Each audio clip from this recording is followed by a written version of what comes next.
అందరికీ నమస్కారం. రామలక్ష్మి కథల ఛానల్కి స్వాగతం. ప్రొఫెసర్ విశ్వనాథ్ ఇంట్లో గది మొత్తం చాలా నిశ్శబ్దంగా ఉంది. టేబుల్పై లాకెట్ని ఉంచి బయటకు తీసిన చిన్న కాగితం ఉంది. ఆ ప్రొఫెసర్ ప్రత్యేకమైన ద్రవణంతో ఆ కాగితాన్ని చాలా జాగ్రత్తగా శుభ్రం చేస్తున్నాడు. అర్జున్, అనన్య ఇద్దరు చాలా ఉత్కంఠగా చూస్తున్నారు ఆ ప్రొఫెసర్ని. కొన్ని క్షణాల తర్వాత మసకబారిన అక్షరాలు నెమ్మదిగా స్పష్టంగా కనిపించడం ప్రారంభించాయి. ఆ ప్రొఫెసర్ చదవడం మొదలు పెడుతున్నాడు. ఈ పాపను కాపాడండి. కొద్దిసేపు ఆగి మిగిలిన అక్షరాలను చదివాడు. ఇది ప్రమాదం కాదు, కుట్ర.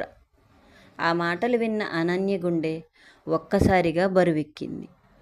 అర్జున్ ఆశ్చర్యంగా ప్రొఫెసర్ వైపు చూశాడు.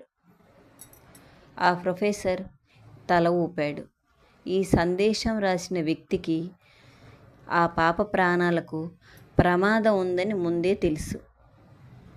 అదే సమయంలో వర్మ హౌస్లో రాఘవేంద్రన్ కలవడానికి ఒక రిటైర్డ్ పోలీస్ కమిషనర్ ధర్మరాజ్ అనే వ్యక్తి వచ్చాడు. ఇద్దరు పాత కేసు ఫైళ్లను చూస్తున్నారు. ధర్మరాజ్ నెమ్మదిగా అన్నాడు, రాఘవేంద్ర గారు, 22 సంవత్సరాల క్రితం మీ కూతురు అదృశ్యమైన కేసును ప్రమాదంగా చూపించారు అని అడిగాడు ధర్మరాజ్. ఆ మాటలకు రాఘవేంద్ర ఆశ్చర్యపోయాడు. అంటే అని అడిగాడు రాఘవేంద్ర. అది ప్రమాదం కాదని నాకు అప్పుడే అనుమానం వచ్చింది అని చెప్పాడు ధర్మరాజ్. కానీ ఒక్కసారి పైనుంచి కింద కేసు మూసేయాలని ఆదేశాలు వచ్చాయి అని చెప్పాడు ధర్మరాజ్. రాఘవేంద్ర కుర్చీ నుంచి లేచి వెంటనే నిలబడిపోయాడు. ఎవరు ఆదేశాలు ఇచ్చారు అని అడిగాడు రాఘవేంద్ర. ఆ మాటలకు ధర్మరాజ్ నెమ్మదిగా సమాధానం ఇచ్చాడు. సార్, ఆ పేరు చెప్పడానికి ఇంకా ఆధారాలు కావాలి సార్ మాకు అని అన్నాడు ధర్మరాజు. వీళ్ళు ఇలా మాట్లాడుతూ ఉండగా మరోవైపు ఆ ప్రొఫెసర్ ఇంటి బయట ఒక కారు నెమ్మదిగా వచ్చి ఆగింది. అందులో నుంచి నాగేంద్ర దిగాడు. అతను నేరుగా లోపలికి నడిచాడు. అర్జున్ అతన్ని చూసి చాలా ఆశ్చర్యపోయాడు. బాబాయ్, మీరు ఇక్కడ అని అడిగాడు అర్జున్. ఆ మాటలు విన్న నాగేంద్ర నవ్వుతూ ఇలా అన్నాడు, మీరు ఇక్కడ ఉన్నారని తెలిసి చూడాలని వచ్చానురా అని. అతని చూపు మాత్రం నేరుగా అనన్య చేతిలో ఉన్న లాకెట్ పైనే ఉంది. నాగేంద్ర నెమ్మదిగా అనన్య దగ్గరకు నడుచుకుంటూ వచ్చాడు. అమ్మా, ఆ లాకెట్ చాలా పాతది. దానివల్ల నీకు సమస్యలు తప్ప ప్రయోజనం ఉండదు అని నాగేంద్ర చెప్పాడు. అనన్య ప్రశాంతంగా ఇలా అడిగింది, మీకు ఈ లాకెట్ గురించి ఇంత ఆసక్తి ఎందుకు సార్ అని అడిగింది అనన్య. ఒక్క క్షణం నాగేంద్ర ముఖం మాడిపోయింది. కానీ వెంటనే చిరునవ్వు తెచ్చుకున్నాడు అతను. నీ మంచి కోసమే చెబుతున్నానమ్మా. అర్జున్ మధ్యలో మాట్లాడాడు. బాబాయ్, నిజం తెలుసుకునే హక్కు అనన్యకు ఉంది. దానికి మనమెందుకు అడ్డు చెప్పడం అన్నాడు అర్జున్. నాగేంద్ర అర్జున్ వైపు గట్టిగా చూశాడు. కొన్ని నిజాలు బయటకు రాకపోవడమే మంచిది అర్జున్ అని చెప్పి అక్కడి నుంచి వెళ్ళిపోయాడు నాగేంద్ర. నాగేంద్ర వెళ్ళిన తర్వాత ప్రొఫెసర్ గంభీరంగా అన్నాడు, ఆయన ప్రవర్తన చూస్తుంటే ఈ లాకెట్ గురించి ఆయనకు చాలా విషయాలు తెలిసినట్టుంది అని చెప్పాడు ప్రొఫెసర్. అర్జున్ కూడా అదే అనుకున్నాడు. అలా సాయంత్రం ఆశ్రమానికి తిరిగి వచ్చిన అనన్య చిన్నపిల్లలతో కూర్చొని నవ్వడానికి ప్రయత్నించింది. కానీ ఆమె మనసు మాత్రం ప్రశాంతంగా లేదు.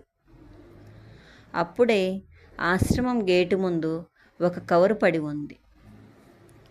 దానిపై అనన్య చేతికి మాత్రమే ఇవ్వాలి అని ఆ కవరుపై రాసి ఉంది. ఆమె ఆశ్చర్యంగా కవరు తెరిచింది. లోపల ఒక పాత ఫోటో మరియు ఒక చిన్న చీటీ.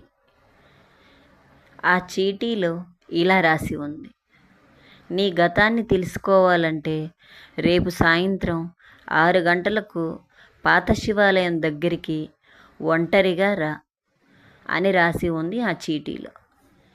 ఎవరినైనా వెంట తీసుకొస్తే నిజం ఎప్పటికీ నీకు తెలియదు అని రాసి పెట్టి వెళ్ళిపోయారు.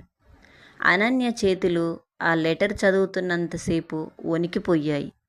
దూరంగా ఆశ్రమం బయట నిలబడి ఉన్న ఒక వ్యక్తి ఆమె స్పందనను గమనిస్తూ నెమ్మదిగా లోపల నవ్వుకున్నాడు. ఆ వ్యక్తి ఎవరో అనన్యకు ఇంకా తెలియదు.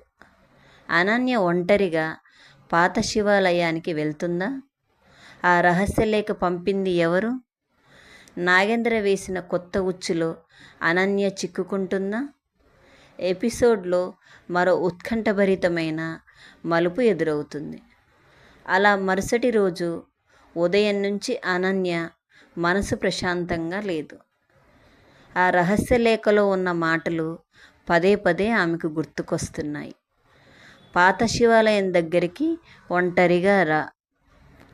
సీతమ్మ ఆమె ముఖంలో ఆందోళన గమనించింది. ఏమైందమ్మా, ఏదైనా సమస్య అని అడిగింది అనన్యని. దానికి అనన్య చిన్నగా ఇలా నవ్వింది.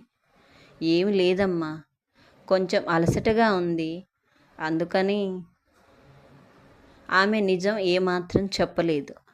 అదే సమయంలో వర్మ హౌజులో అర్జున్కు కూడా ఏదో అనుమానం కలిగింది. నిన్నటి నుంచి అనన్య ప్రవర్తన పూర్తిగా మారిపోయింది. ఏం జరుగుంటుంది అని అర్జున్ ఆలోచిస్తున్నాడు. అతను వెంటనే విక్రమ్ను పిలిచాడు. ఈరోజు అనన్య ఎక్కడికి వెళ్తుందో దూరం నుంచి గమనించు ఖచ్చితంగా నువ్వు అని చెప్పాడు. కానీ ఆమెకు తెలియకూడదు. Okay sir. సాయంత్రం గడియారం 6 కొట్టింది. అనన్య ఎవరికి చెప్పకుండా ఆశ్రమం నుంచి బయటికి వచ్చింది. ఆమె ఆటోలో పాత శివాలయం వైపు బయలుదేరింది. అలా దూరంగా విక్రమ్ కూడా మరో బైక్పై ఆమెను ఫాలో అవుతున్నాడు. పాత శివాలయం చుట్టూ పెద్ద పెద్ద మర్రి చెట్లు. వర్షం పడబోతున్నట్లుగా ఆకాశం నల్లగా మారింది. శివాలయం దాదాపు ఖాళీగా ఉంది. అనన్య నెమ్మదిగా లోపలికి అడుగుపెట్టింది. ఎవరు? నన్ను ఎందుకు పిలిచారు అని గట్టిగా అడిగింది. కొన్ని క్షణాలు ఎలాంటి సమాధానం రాలేదు ఆమెకు. అప్పుడే మెల్లిగా ఒక వృద్ధ మహిళ నెమ్మదిగా బయటికి వచ్చింది. ఆమె తెల్లని చీర, వణుకుతున్న చేతులు. ఆమె అనన్యను చూసి ఒక్కసారిగా ఏడవడం ప్రారంభించింది. అలా ఏడ్చిన తర్వాత కొద్దిసేపటికి అమ్మా, అనన్య అని పిలిచింది. ఆశ్చర్యపోయింది అనన్య. ఎవరు మీరు అని అడిగింది. వృద్ధురాలు ఆమె మెడలోని లాకెట్ చూసి వణికిపోయింది. ఈ లాకెట్ ఇంకా నీ దగ్గరే ఉందా అని అడిగింది ఆ వృద్ధురాలు. అనన్య గుండె వేగంగా కొట్టుకుంటుంది. మీకు ఈ లాకెట్ గురించి ఎలా తెలుసు అని అనన్య అడిగింది. ఆ వృద్ధురాలు నెమ్మదిగా చెప్పింది. ఎందుకంటే నిన్ను చివరిసారి చూసింది నేనే. ఆ మాటలకు అనన్య కళ్ళలో ఆశ్చర్యం. ఏమంటున్నారు మీరు అని అడిగింది అనన్య. వృద్ధురాలు సమాధానం చెప్పబోతుండగా వెనక నుంచి ఒక్కసారిగా ఒక కారు వేగంగా వచ్చింది. 4 వ్యక్తులు దిగి ఆ వృద్ధురాలిని బలవంతంగా కారులోకి లాగడానికి ప్రయత్నించారు.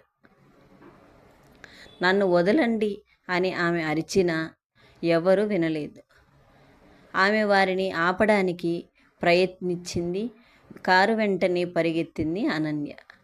ఒక వ్యక్తి ఆమెను బలంగా తోసేశాడు. అనన్య కింద పడిపోయింది. వృద్ధురాలు గట్టిగా అరిచింది. అనన్య, నాగేంద్రను నమ్మకు అంతే. ఆమె నోటిని మూసేసి కారులోకి ఎక్కించారు నాగేంద్ర మనుషులు. కారు వేగంగా అక్కడి నుంచి వెళ్ళిపోయింది. అప్పటికే విక్రమ్ అక్కడికి చేరుకున్నాడు. అనన్యను లేపుతూ ఇలా అడిగాడు, మీకేమన్నా అయిందా అని. అనన్య కళ్ళలో కన్నీళ్ళు. ఆమెను కాపాడాలి విక్రమ్, ఆమెను మనం ఖచ్చితంగా కాపాడాలి అని. ఆమెకు నా గతం గురించి తెలుసు. విక్రమ్ వెంటనే అర్జున్కు ఫోన్ చేశాడు. అర్జున్ ఆ విషయం విని ఒక్క క్షణం ఆలస్యం చేయలేదు. ఆ కారు ఏ దారిలో వెళ్ళిందో తెలుసుకో, వెంటనే వెంబడించండి అని ఆదేశించాడు. అదే సమయంలో ఆ కారులో వృద్ధురాలు చేతులు కట్టేసి ఉంది. ఆమె ఎదురుగా కూర్చున్న వ్యక్తి నెమ్మదిగా నవ్వుతున్నాడు. ఆ వ్యక్తి ముఖం వెలుతురులో కనిపించింది. అతను మరెవరో కాదు, నాగేంద్ర.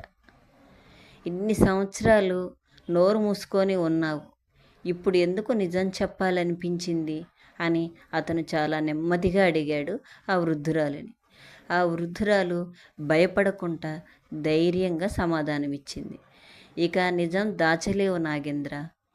అనన్యకు ఆమె హక్కు దక్కి తీరాల్సిందే అని. నాగేంద్ర కళ్ళలో కోపం ఎక్కువైంది. అది ఎప్పటికీ జరగదు అన్నాడు. అర్జున్ నాగేంద్ర కారును వెంబడిస్తున్నాడు.